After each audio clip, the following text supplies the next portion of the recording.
so this is the second time I'm attempting this because the first time I got a phone call I really had to take, and I had all my business and stuff on it, and I didn't want all that. Anyway, how are you guys? Welcome back to another episode of Trash Talk with T-Ray. All right, so you would think, we still in a global pandemic, and you would think these celebrities would sit their asses down somewhere, but no, they're not. And there's still a whole bunch of trash to talk about. So, you know me, and I love to talk as well as sing. So, we're going to talk about it today. First on the list is somebody who I just think that the majority of the stuff that comes out is true. Some of it is not, some of it is exaggerated, but the majority of it I think is true. And that's Joe Budden. Joe Budden is just, So recently, he said no to a Spotify deal. And apparently Spotify was offering him some amount of money for him to, do his podcast, I guess, exclusively with him, but they wanted to own the podcast. So he was like, nah. And I mean, I get it. You know what I'm saying? I don't know the amount. I don't know the details. But not wanting other people to own your stuff, totally get that. But because of that, I kind of think that there is like this smear campaign going on where everybody is just coming at him. Now, mind you, he ain't making it better, okay? He is not. I think he's actually making it worse. So anyway, recently Tahiri Jose, who's a chick that he used to date, I don't know her. I only know her from watching Hollywood Unlocked because I do watch that, and shout out to Jason Lee because I love him. Jason Lee had her on there, and she brought up being with Joe Budden, and he was abusive.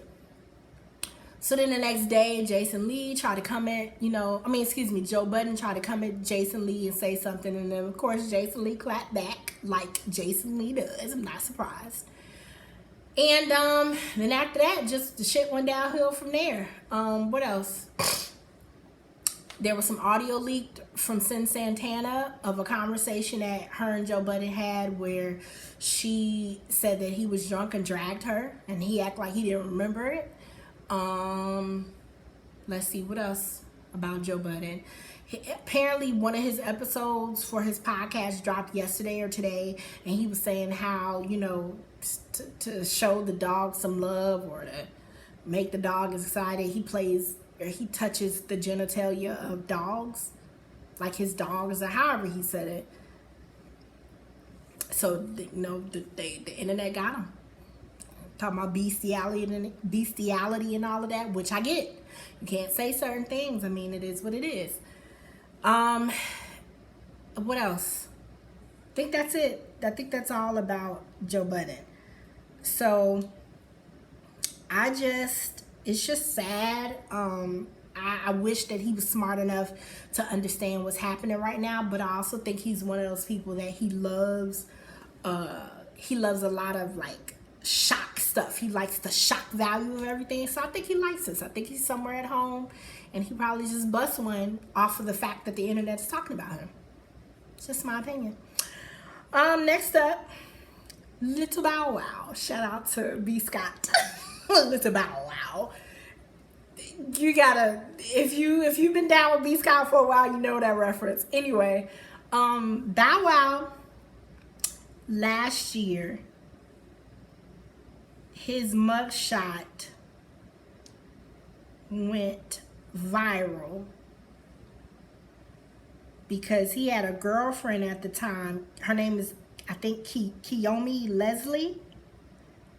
At the time they were together, and they were fighting, and the police came and arrested both of them. So their mugshots ended up on the internet last year. Well, some audio has leaked of that night, and apparently from the audio, Bow Wow was holding her against her will, and that's why they were fighting.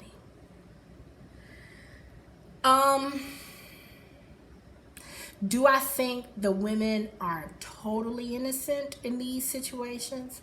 Nope, I don't. But do I think that the men could have avoided these situations? Absolutely. Do I think Joe Budden and Bow Wow All right, fault? Absolutely.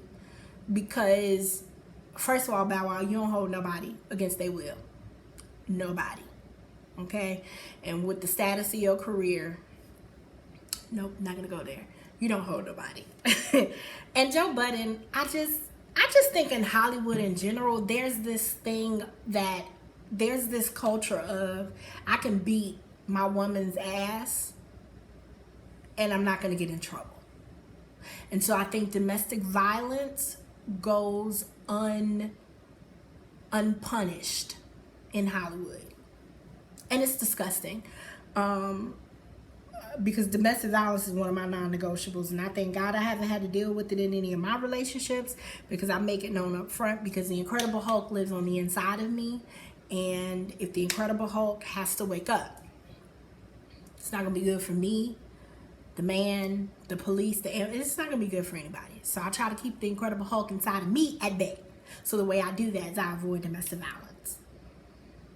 Now, do I think domestic violence is totally avoidable? Nah, because in some cases, the woman didn't know, you know what I'm saying? And maybe, the man didn't know, that they were going to snap or whatever. However, there shouldn't be any habitual domestic violence, I'll say that. But anyway, because I don't want to trigger anybody, and I don't want to seem like I'm making light of domestic violence, because it's one of my non-negotiables. And I've had situations where I've had to jump in and put paws on a man because they were putting paws on a woman that I cared about. And I don't play them games. So anyway. Lastly, what else is that? Last thing. Miss Thing, Miss Ting, Miss Ting-a-ling, Miss Thing, Miss Ting-a-ling. What? Miss Thing, Miss Thing, Miss Ting-a-ling, Miss Thing, Miss Ting-a-ling. Kamala Harris. Let me tell you what she did today. Now, this is not an endorsement for Kamala. This is just to let y'all know what was said. Ooh, let me find it. Where is it? Because somebody posted it. There it is. Okay. All right, so if y'all didn't know, today there was some audio leaked of your president in regards to the pandemic. That's how I'm going to say that. Here's Kamala's response to that. Your president knew in February. He knew that passes through the air. He knew it was deadlier than the flu. He knew it is dangerous to more than just our elderly and vulnerable. He purposely downplayed the pandemic, and now 190,000 Americans are dead. She gathered them. Now about our show. She gathered him. Oh, yes, she did. She sure did. And, again, this is not an endorsement for her, but I love when people do things. I love when people use the facts to gather people, because you can't dispute facts. Facts are facts, America. Shout out to Monique Hart. Okay? So,